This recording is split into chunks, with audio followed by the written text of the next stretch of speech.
good to go.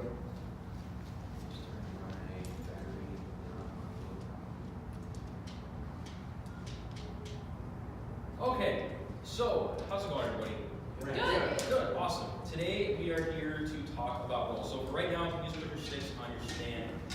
You won't need them for a couple minutes. So yes, we're here to talk today about roles on percussion instruments. So we've done roles on snare instruments, and well, it's not snare instruments, snare drum. So Renee, what was the role for on the snare drum? Anybody answer that for me? Dylan. Lengthening a note, or there's another word for it. What's the other word for it? Anybody know? Mel. Sustaining. Yes, that's the word I'm looking for. So when you're rolling on a keyboard instrument, you're doing the same thing. You're creating that illusion of sustain when you want a longer note. Like it's like making a long tone on your other instruments. Like you're playing a trumpet, you're gonna play a note as long, or let's just say you're gonna play it as long as you possibly can. That's the goal. We're making long tones on these instruments. So while we're doing this, we're making long tones. And what do you do when you make a long tone on your own instrument? What's the goal? Alex? Do you make the best tone and sound and do a start and release? Yes. Start release, but what does it have? What does it do in the middle? Zoe? Stay consistent. Stay consistent. That consistent sound all the way from start to beginning. That's the goal of a long tone on any instrument, is the consistent sound beginning to end. So that's what we're looking to do here on these, is we're rolling to try and get that consistent ringing sound. So when we're doing these rolls, what is it gonna sound like to us? What does it sound a lot similar to? A tremolo. Yes. So it's gonna sound like that. So let's move on to the next part of this. So just the mechanics behind rolling. Can we look to page 149? This is a weird page, so we gotta flip it. Okay. That's a great chart. You did. Yeah. So yeah, this is our Timbrel Ground Zero chart. Does anybody know what this chart is all about? No? Okay. Well. Okay, so on side A, we have our resonant, our sustaining, our long decaying percussion instruments. We have our timpani, our vibraphone, our chimes, our concert bass, our cymbals, and our gongs. Those have a lot of natural sustain. So when you hit the instrument, they're gonna ring. So we don't need to do a whole lot of extra work to create the sustain because the instrument's already on our side. So that helps. But what do we, for side B, when we look at the articulate, pointed, short decay, we have like our snare drum, our wood blocks, our marimbas, our xylophones. They don't have a lot of natural decay. So that's what we're doing here. We're creating that sustain on these instruments that don't have a lot of natural decay. So it's good to know what you're playing on, especially if you're playing on a vibraphone. You may not need to roll as much as you would on a marimba or a xylophone. So let's go back to page 115.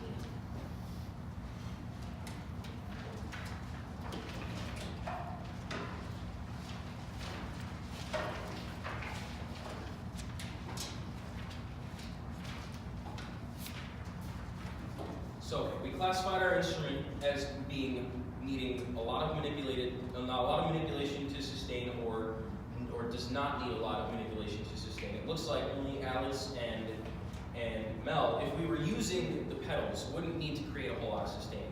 But without the pedals, you're going to need to create a lot of sustain. So that's good. We won't use the pedal today, so don't even worry about that.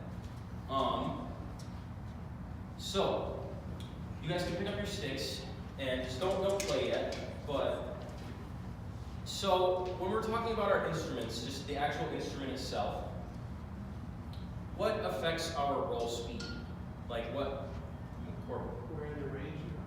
Yes, where in the range we are. Can you elaborate on that? Sure.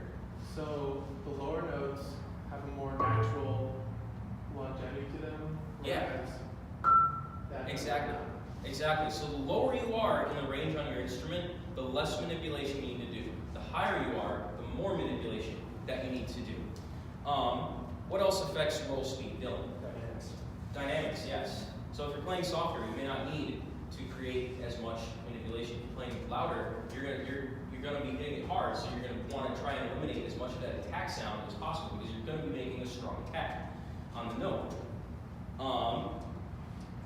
And then, is there anything instrument specific that you guys know right now that you would need to know about when rolling?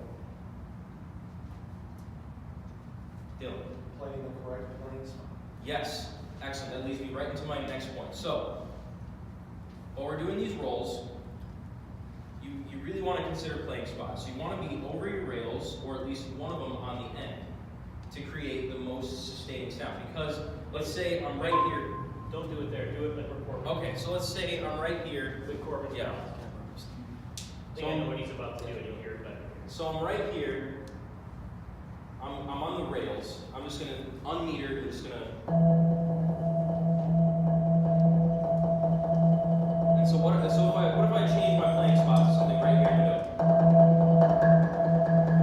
Right here. My right hand is in the middle. What's it doing?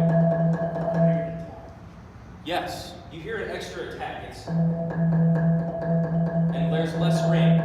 But if I move my hand here, we got more ring. If I move it down here, I got less ring. Move it here, I got more ring. So you really need to be careful. Yes. Where? So I'm here. I'm right. I got to create the most ring. I got my hands here, right over the rails, right over the resonator rails. If I'm playing right in the middle over the pipes that go down here, you can hear that attack on the right hand. If I'm over the string, you can hear the attack. You hear a lot less attack when you're playing in good playing spots, like over the rails, or you got one on the rail, one down here on the end. So you need to be thinking about all of that when you're playing these rolls on this instrument. So another thing that we always need to be thinking about is metered rolls versus unmetered rolls, and we'll get into metered versus unmetered and where to make that decision later when we play the etude that I passed out to you all. So let's put that on the burner for right now, but know that metered versus unmetered is something that you're going to need to think about. And then that metered versus, we'll get to it. And then so another thing you need to think about, the last thing you really need to think about is how you're going to start the roll. Are you going to lead it with your right hand? Are you going to lead it with your left hand? Or are you going to start it with a double stroke? Does anybody know what a double stroke creates when you start a roll like that? Double stop. Double stop, yes, a double stop. So, listen to this and tell me what you hear. Vinny, Yes. awesome job. Do it between two pitches, like a third. Oh, okay. Yeah.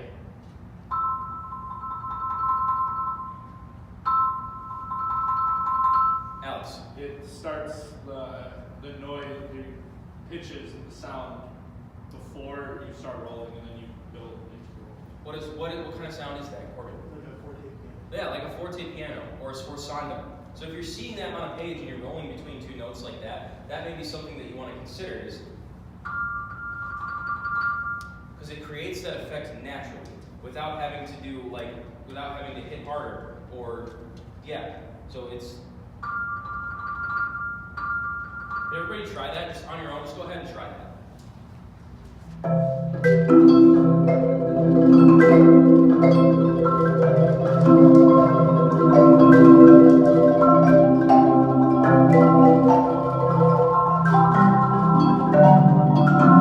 Okay. So now if everybody can turn to page 117.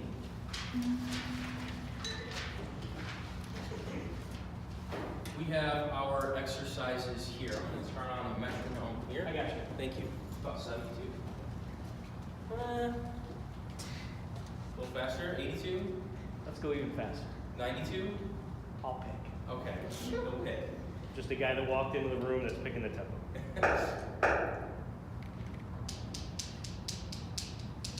Okay. Vinny, explain why you think I should have it at kind of a minimum tempo. Why do you think? I think you should have it start slower because what we're going for is it's really these rolls, it's just alternated strokes, right, left, right, left, right, left.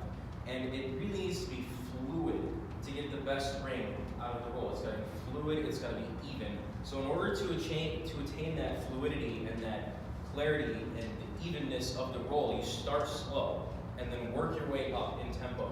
Because if you start just going to go, like I can't even do it. I start doing double strokes or double stops at some point because I can't roll that fast. So I have to start really slow and make it as even and fluid as possible. So we're going to go around about this tempo, and we're going to look at exercise number 1. We're going to do it. We're just going to do it on that C that it has there. So pick any C in your instrument. And we're going to start it just as it says. We're going to do right hand, and then when it gets to the 16th notes. So when we're doing snare drum and we're adding the left hand, what is something that you think about? Dylan. Right hand staying the same throughout the 16 notes. Yeah, so it's right hand staying the same throughout the 16th notes. When you're adding the left hand, your right hand is still just playing the 8th notes. And what is your left hand doing? Corbin's got it. So you're just filling it in. You're just filling it in with the left hand. So you're just playing these steady 8th notes with your right hand. So let's just start with that. Can we get the mech going? Can you hit start? Yeah. Thank you. Yes. So when we play this exercise, are we doing a paradiddle or meter? No. Leave out the paradiddle. We won't worry about the paradiddle. So let's just play 8th notes for now. 1, 2, ready, go.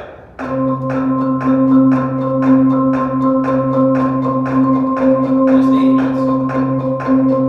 Alright, when I add the left hand, 1, 2, 16th notes.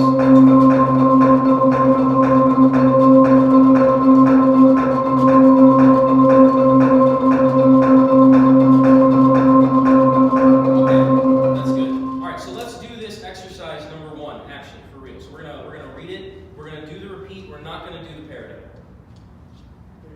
So right hand both times. Yes, right hand both times. Right hand both times. Ready? Do we Are you going all the way up the scale, or? Oh, it says use any scale. We're just gonna do it on one note for right now. Okay. Just one note. 1, 2, ready, go.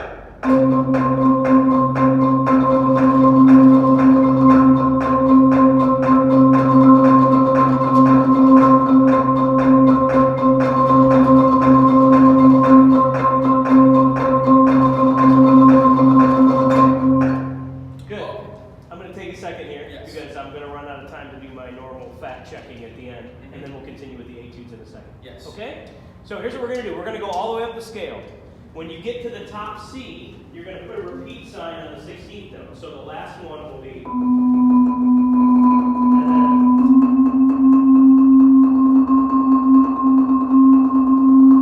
Keep playing the 16ths. Okay? When you get there, I want you to think about a couple things. Check your playing spot. Check your fluidity of your hands. Breathe. Okay? Be nice and relaxed in your hands, and don't get a case of the Canuck.